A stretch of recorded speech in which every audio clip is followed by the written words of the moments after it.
Le magazine de l'économie, produit et présenté par Zeki Azak et Tahar Al-Almi. Bonjour. On continue de parler d'enseignement supérieur et ce à la veille de la rentrée universitaire 2016-2017. La semaine dernière, nous avions mis l'accent sur la dégradation inquiétante de l'enseignement supérieur en Tunisie avec Chedli Ben Mostafa, professeur d'enseignement universitaire. Aujourd'hui, nous parlerons du volet relatif à la recherche scientifique qui expliquerait entre autres les raisons de l'absence de la Tunisie dans les classements mondiaux du meilleur enseignement universitaire. Notre invité est professeur universitaire également, Sleh Halara, qui est en même temps directeur de laboratoire de recherche à l'ISG. Le peu d'intérêt accordé à la recherche scientifique en Tunisie de la part des pouvoirs publics a été dénoncé il y a quelques jours par les présidents des universités tunisiennes dans une lettre adressée au chef du gouvernement désigné Youssef Chahed. Qu'en pensez-vous, Sleh Halara? Effectivement, la recherche scientifique en Tunisie, elle peine un peu à évoluer par rapport aux évolutions qu'on constate et qu'on remarque sur différents pôles universitaires nationaux et internationaux. Les problèmes ne sont pas des problèmes simplement de financement, comme on pense. On le dit voilà, des fois. On le dit des fois. Hein. En fait, c'est toute une organisation qu'il faut vraiment revoir. La recherche scientifique, il y a des objectifs, il y a des procédures, il y a des publications, il y a du copyright, comme on dit, c'est-à-dire tout ce qui est innovation, etc., etc. La recherche scientifique, pour ma part, je considère qu'il y a deux volets. Il y a un volet pragmatique, terre à terre, qui intéresse les entreprises, qui intéresse le pouvoir public, qui intéresse les étudiants, qui intéresse tous ceux qui font de la recherche en matière technologique, scientifique, médicale, puis sciences humaines, etc. pour bien sûr des applications de terrain. Et puis le deuxième volet, c'est un volet au fait qui intéresse beaucoup plus les enseignants parce qu'ils ont besoin de recherche, ils ont besoin de publier. Et sans publication, sans recherche, on ne peut pas évoluer dans les carrières. Il n'y a pas de reconnaissance internationale non plus. Voilà, exactement. On n'est pas des enseignants pour occuper des postes d'enseignants, on est des enseignants-chercheurs. Au fait, on est payé aussi pour ça. On est enseignant-chercheur. Donc si on fait de l'enseignement, on ne fait pas de la recherche, on ne fait pas notre boulot. Si on fait de la recherche, on ne fait pas d'enseignement, on ne fait pas non plus notre boulot. Donc ce qui fait, on est enseignant-chercheur. Ça va de pair. Voilà. Donc si au niveau de l'enseignement, on essaye d'avancer, au niveau pédagogique aussi, on essaie d'avancer par rapport à ce qui se passe sur l'international, au niveau de la recherche, il faut qu'on avance. Voilà. Et comment on doit avancer justement? Moi, à mon avis, il faut s'ouvrir sur l'international.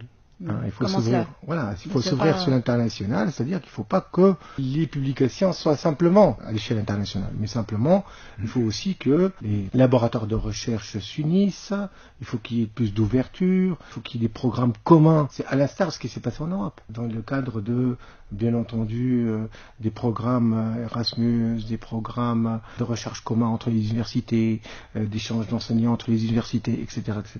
Donc il ne faut pas qu'on soit figé simplement dans son coin, dans son laboratoire, comme si on va faire que du fondamentalisme ou du fondamental pour rien. Ça ne mène pas très loin. Il faut qu'on se hisse à ce qui se passe et on voit ce qui se passe aussi à l'international. On a tous les moyens. Tous les moyens, je veux dire, intellectuels. On a tous les moyens humains. Les compétences existent. Les compétences, voilà. Les compétences, pardon. Oui. Nous avons les compétences nécessaires pour pouvoir vraiment faire des choses. Et d'ailleurs, actuellement, on publie à l'international. Pourquoi alors ne pas donner un coup de pouce pour que ça aille encore plus rapidement et plus vite et qu'on soit classé? Parce que les classements, vous parliez tout à l'heure de classement. Classement universitaire, classement des grandes écoles, etc., etc. Parmi les critères, c'est quoi? Parmi les critères, ce sont le nombre de publications par école, par université, par enseignant, par spécialité, etc., etc. Il n'y a pas que ça, mais c'est vraiment très important. Alors, moi, personnellement, je considère que, à l'instar de ce qui se passe dans les autres pays développés en la matière, il faut s'ouvrir sur le privé, il faut s'ouvrir sur l'international, privé ou public, et il faut que les fonds soient non pas des fonds publics simplement, mais aussi des fonds privés. Il faut aussi que les entreprises participent, les centres de recherche internationaux participent, les centres de recherche universitaires internationaux participent, etc., etc. Une sorte de partenariat public-privé. Dans un cadre de partenariat, c'est ce que j'allais dire, que ce soit privé-public ou public-public ou privé-privé, mais qui doit répondre à une échelle différente. Vu mon expérience, disons depuis 80 à aujourd'hui, s'ouvrir à l'international, comment peut-on s'ouvrir à l'international quand nos universités, Tunis, Sousse, Mestir, etc., prenons au niveau de l'économie et de la gestion, etc., sont éclatées. il n'y a pas de synergie entre les universités. Il y a des spécialités qui manquent chez les uns et chez les autres. Il y a des spécialités qui sont inflationnées, disons, où il y a de l'inflation, alors que ce qu'il faudrait peut-être s'ouvrir tous en se refermant, c'est-à-dire de faire fusionner et surtout mettre en exergue les points forts des uns et des autres pour améliorer le climat de synergie. Et à ce moment-là, nous avons la possibilité de dire, supposons une sorte de, comme en France, un centre national de recherche scientifique, où il y a des Soussiens, des Mestériens, des Tunisois, etc. Entre l'IEG et HEC, il n'y a pas de contact. Nous le savons. Et tu es bien placé pour le savoir. Il n'y a pas de contact entre l'IEG et la faculté de sciences économiques, etc. Il y a des contacts personnels, bien sûr, par l'institution, au niveau des recherches, etc. Parfois, à l'IEG, on apprend que dans 2 ou 3 jours, il y a une conférence qui va avoir lieu, etc., organisée par X ou par Y, etc. Donc nous avons un gros problème. Ce qu'il faudrait mettre toute cette énergie pour une sorte de fusion qui fait qu'on puisse nous prendre au sérieux. Je vais réagir. Oui, bien sûr.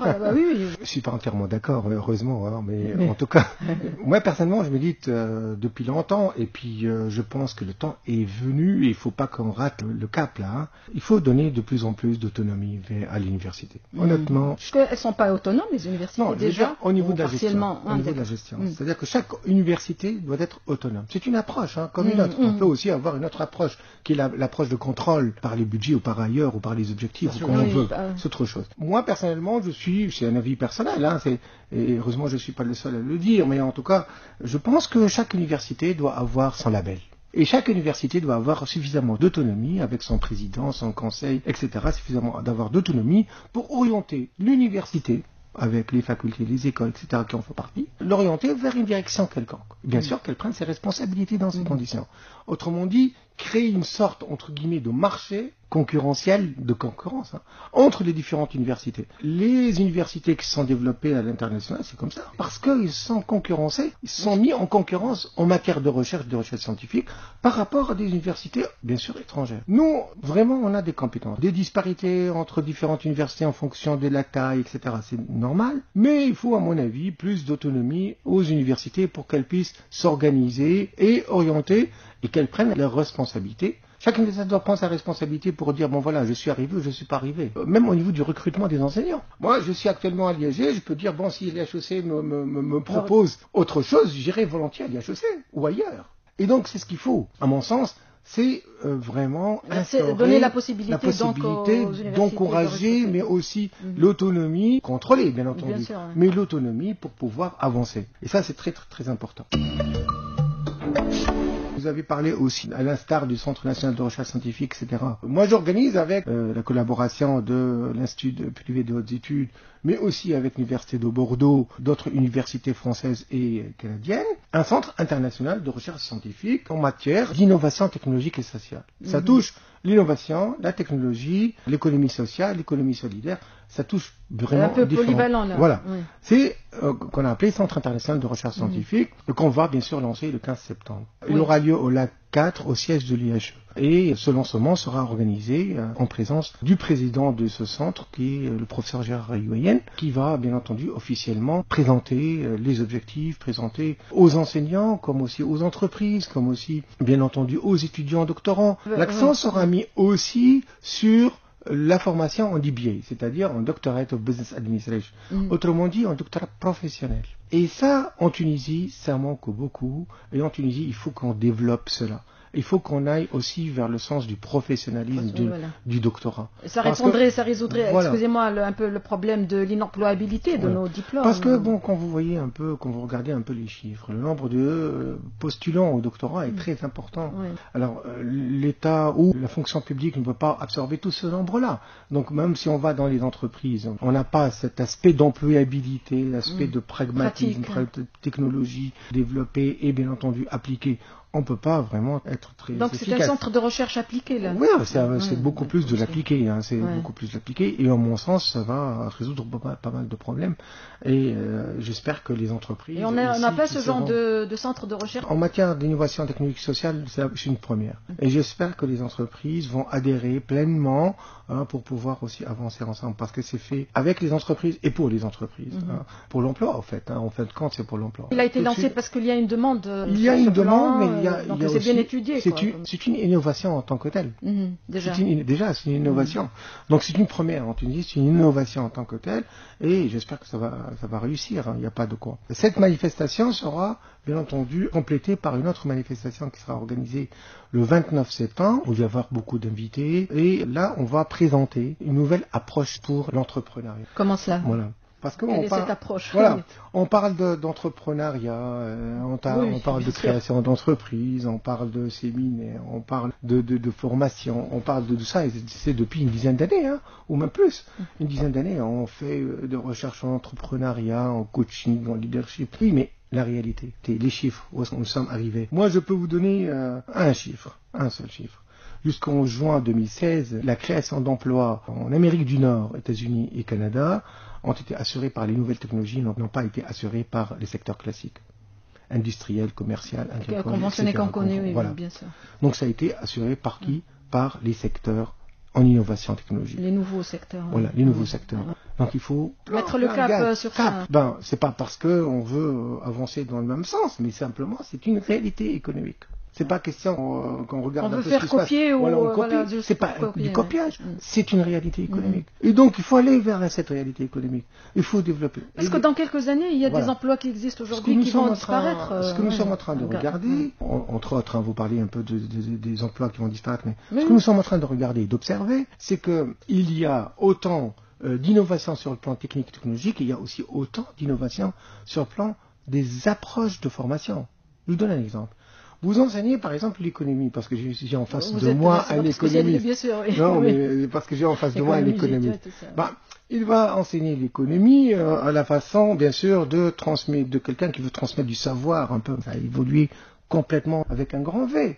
Donc maintenant, est-ce qu'on va enseigner l'économie à travers les études de cas? Ça a évolué, c'est du dépassé. Etc. Est-ce qu'on ne doit plus enseigner l'économie? Non, pas du tout. Il faut enseigner l'économie aussi. Mais à travers quoi? À travers les nouvelles approches techniques et technologiques, à travers les logiciels, à travers les logiciels de business intelligence, à travers les logiciels de, bien entendu, et tous les programmes qui existent actuellement pour amener les réflexions vers l'économie numérique. Est-ce que ça veut dire que tous les autres secteurs ne vont pas évoluer de la même façon? Non, les autres secteurs vont continuer à évoluer, mais je suis désolé, la vitesse avec laquelle évolue l'économie numérique et l'économie du savoir et l'économie qui se base sur les nouvelles technologies et l'innovation technologique est beaucoup plus importante, du moins dans les pays qui sont en train de se développer par rapport à la vitesse d'évolution des secteurs classiques. Mais est-ce que notre enseignement, et on reste toujours évidemment en mettant toujours l'accent sur la recherche scientifique dans notre pays, on est vers ce monde effectivement des nouvelles technologies et innovations. Est-ce qu'il y a les prémices? Est-ce que ça existe? Est-ce qu'on a les moyens, aussi bien humains que matériels et financiers, et organisationnels, etc. Oui, moi je pense qu'en Tunisie, et les Tunisiens d'une façon générale ont les compétences nécessaires pour faire en sorte à ce que des mathématiciens, des physiciens, des informaticiens, des sociologues, des littéraires, des médecins travaillent ensemble. Et actuellement, on ne va plus rester simplement un économiste qui est dans son coin, qui a travaillé pour mettre des plans de croissance économique, ça ne veut rien dire. Quelqu'un aussi, un informaticien qui va faire du logiciel, etc. Ça, c'est dépassé. Au logiciel libre, je ne sais pas quoi. Ça, c'est dépassé. Ou un mathématicien qui va faire du fondamentalisme. Bon, c'est bien, mais est-ce que au niveau pratique, ça va rapporter plus rapidement, à moyen terme peut-être, mais rapidement non. Actuellement, la recherche scientifique doit se baser sur, bien entendu, la création des synergies entre les détenteurs de décision, les détenteurs de réflexion, les informaticiens, les mathématiciens, les physiciens, etc., pour pouvoir développer, bien sûr, des outils nécessaires à la création d'emplois, nécessaires à la création, bien sûr, de la richesse, etc., etc. On ne va pas créer de la richesse à travers la jonction entre travail, capital. Oui, l'économiste. Il s'impatiente pour réagir à ce que vous disiez à propos des économistes. C'est tous les jours comme ça. Il termine. Travail, capital, technologie. C'est dépassé, c'est plus travail, capital.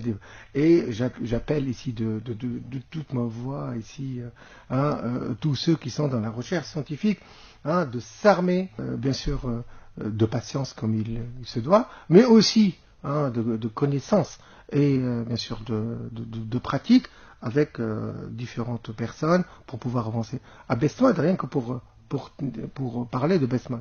À Bestmod, nous avons des mathématiciens, des informaticiens, mais aussi des financiers ou des managers. On n'a pas que des financiers, on n'a pas que des gens dans le marketing, on n'a pas que des gens dans... 5 ou 6 profils à peu près. Mais on a différents axes. Et il faut faire en sorte à ce que ces axes-là convergent vers un objectif, bien entendu, commun. Il faut que, à mon sens, le travail qu'on doit faire, c'est un travail qui doit être, encore une fois, réaliste, pragmatique, doit amener un résultat.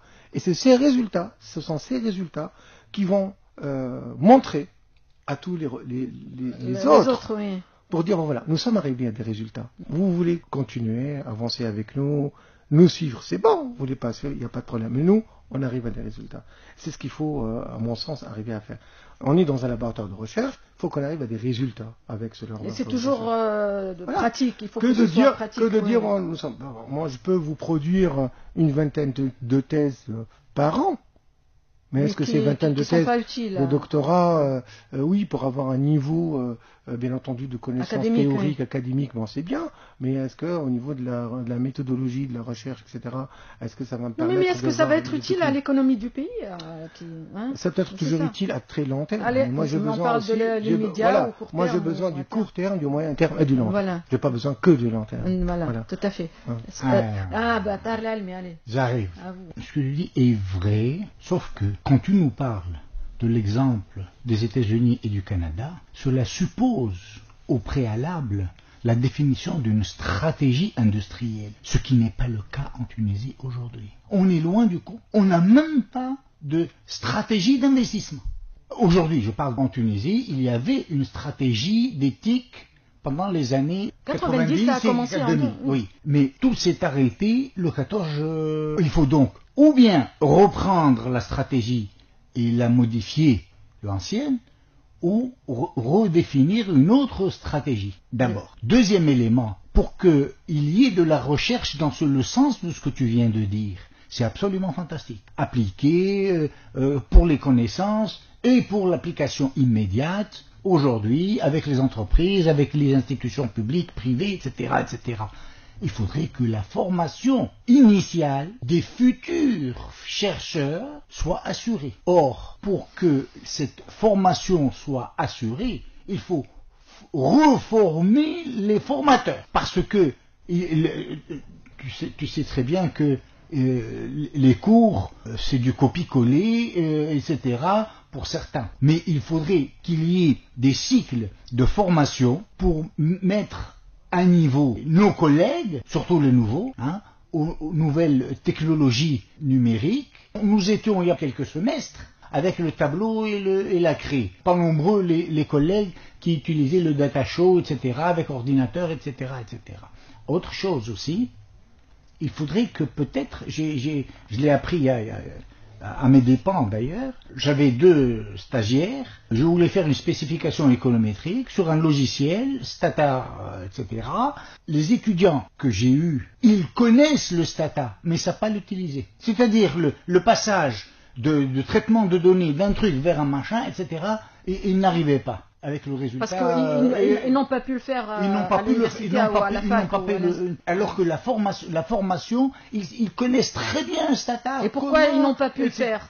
Là, parce qu'il manque l'application. L'application, c'est-à-dire comment on sort les données statistiques de l'Institut national de la statistique, le mettre sur Excel, ensuite de Excel, comment on transforme ça les statisticiens, nos collègues statisticiens, ils disent comment les lundis, on peut le travailler, etc., etc. Puis ensuite transformer ça en stata, etc.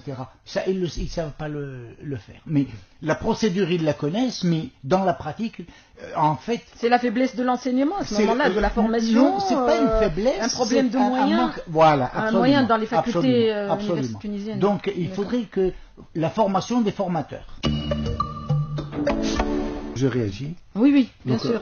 Vous êtes d'accord avec moi, c'est un problème pour moi d'initiative et d'autonomie. Si on veut chercher, parce que vous parlez de quoi? De l'efficacité. Voilà. C'est ça. Si on veut être efficace, donnons de l'autonomie pour qu'on soit efficace. Laissons la possibilité de l'initiative pour qu'on soit efficace. Parce que, au fait, ce qu'on cherche, c'est d'être efficace au niveau enseignement, au niveau formation, au niveau formateur, etc., etc.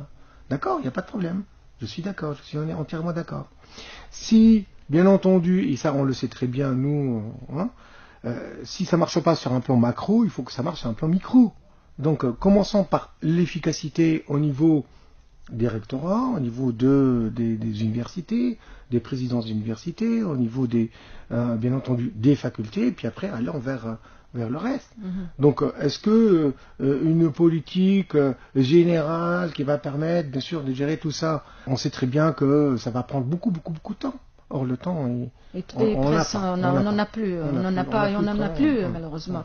Bon, je vous donne un exemple très simple. Pendant les années 80-90, je vais revenir IEJ d'un côté et HEC de l'autre. Et Sciences Éco, c'est-à-dire... La faculté des sciences économiques, oui.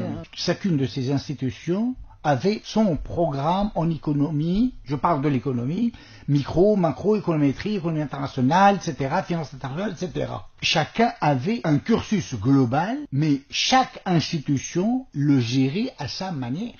Comment à l'IEG on enseignait l'économie avec ses différentes composantes, HEC, etc., différentes. La même chose pour les autres matières, maths, stats, etc., etc.